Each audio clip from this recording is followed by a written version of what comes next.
afternoon. There's a look over still snow-covered Columbia despite the temperatures. It's Friday, January 14th, and here's what's making news right now. Joshua Maley's attorneys appeared in court today to talk evidence. Spots are still available to get locally produced solar energy.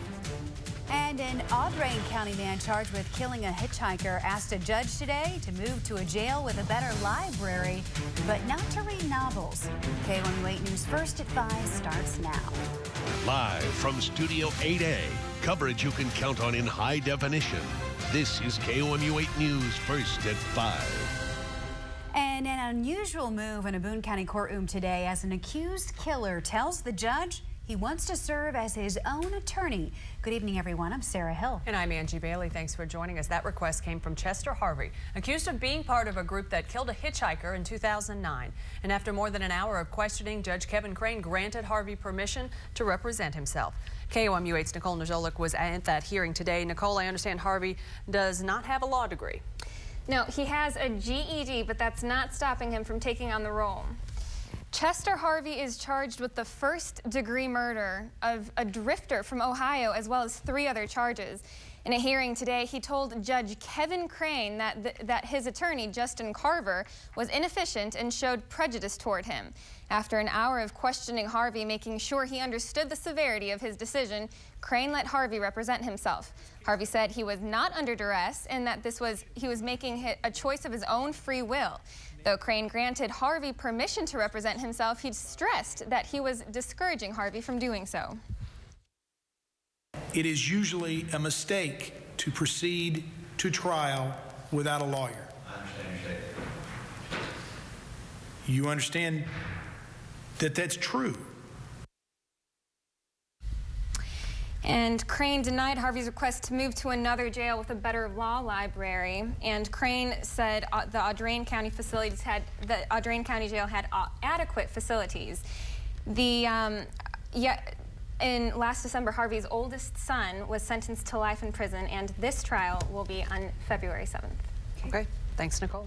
Joshua Maley's defense attorneys appeared in court today to motion to preserve the evidence for the trial.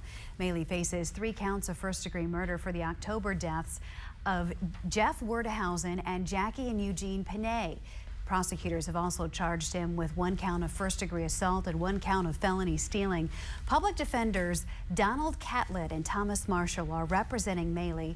Maley's next court appearance is set for January 28th, and his preliminary hearing is set for February 22nd. University of Missouri administrators said at a curators meeting today it's likely a tuition hike is on the way for students. A final decision will come in 2 weeks. The university faces a projected $64.4 million funding gap. A 10% increase would generate $44 million, which leaves the funding hole still greater than $20 million. The UM system hasn't raised tuition in 2 years, despite taking a 5% cut in state funding this year. But the University of Missouri ranks at the bottom of public AAU institutions when it comes to average faculty salaries. This year, for the first time, system administrators will bring different tuition proposals for each of the 4 campuses. Also at today's meeting, MU Chancellor Brady Deaton said several students bypass MU because tuition is too low. He says many parents tell him their students say they think cost is equal to quality. Columbia Water and Light told us today that there are about 200 slots available for you to participate in the Solar One program, a program that allows anyone in the city to volunteer to pay an extra $3.35 a month to pay for locally produced solar energy. One business owner who participates in the program says she likes going green. I feel great about it. I mean, the sun's free, you know, and it just makes sense. Seems like a great way to employ people. The solar industry, it's growing. It's always going to be available, hopefully. So I can't see the downside to it, frankly. Columbia Water and Light says it will evaluate the cost of that program to determine its future. Governor Nixon was in mid-Missouri today to talk high schools and higher education. The trip was part of a statewide effort to recognize schools on becoming part of the A+ program. KOMU8's Danny Wexelman joins us now from a high school that's already part of the program to talk about a new one. Danny? Angie, that's right. I'm at Rockbridge High School right now, and they are already a part of the A+ program. But Governor Nixon visited Otterville today to recognize another school that's becoming a part of it. Now, Otterville High School has 47 students that are a part of this program. And today, Governor Nixon focused on how to expand this program to all Missouri high schools, and especially now he's focused on 125 schools that he'd really like to see a part of it. Now schools can qualify for this program, and it would give students the chance to earn tuition for 2 years at a public community college or a technical school. Now there are certain requirements that students will have to meet, but Governor Nixon told me that Otterville should be proud of its hard work. Schools have to compete to be A+ schools. It takes about 3 years. This community, this school committed to that level of excellence, took that 3 years, and because of that, students that are A+ school students here, they keep that B average, show up 95% of the time, do their community service. They get 2 years at community colleges anywhere in the state of Missouri, tuition and free. So it's Nixon says he wants to prioritize the funding so he can expand this program to all the schools, the high schools in Missouri. Reporting live in Columbia, Danny Wexelman, KOMU 8 News. Now, a lot of kids getting some A+ money. It's a good idea. Thanks a lot, Danny. Since 1997, nearly 125,000 Missouri students have qualified for those A+ scholarships. More than 50,000 students have gotten college financial assistance. Today, temperatures not all that bad. We are still holding on to the 30s out there in most locations, but take a look for yourself on Live Doppler 8 First Alert Radar. As we scan the Midwest, notice that there is some precipitation falling up to our north, and that carries off towards the Great Lakes region. It looks like there was some precipitation here, but simply we are too dry at the surface for any of that to really make its way on down. So we will just be left with the cloud cover overnight as temperatures fall back into the middle 20s, so a little bit warmer to start your morning tomorrow. I'll have full details on the weekend forecast and what you can expect as far as that snow that we've been talking about for the past couple of days. We'll let you know when to expect it coming up. You had to say it, didn't it? Out loud. Overnight rain caused serious flooding in Hawaii, and a detailed timeline gives insight into exactly what the Arizona shooter was doing before the shooting. KOMU 8's Allie Spilliards has those stories. Authorities say the suspected Arizona shooter posted goodbye friends on the internet about 6 hours before the shooting. Police released a detailed timeline today of the suspect's final hours before the massacre. The timeline begins on November 30th of last year when the police say Jared Loeffner purchased the gun involved in the rampage.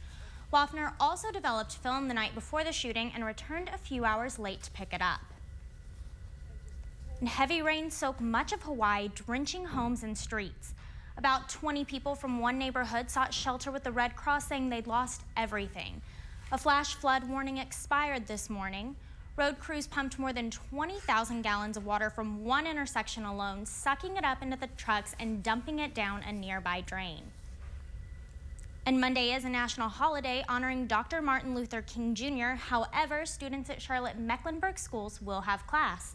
The local NAACP chapter president called the decision to use the holiday as a snow makeup day disrespectful to the memory of Dr. King.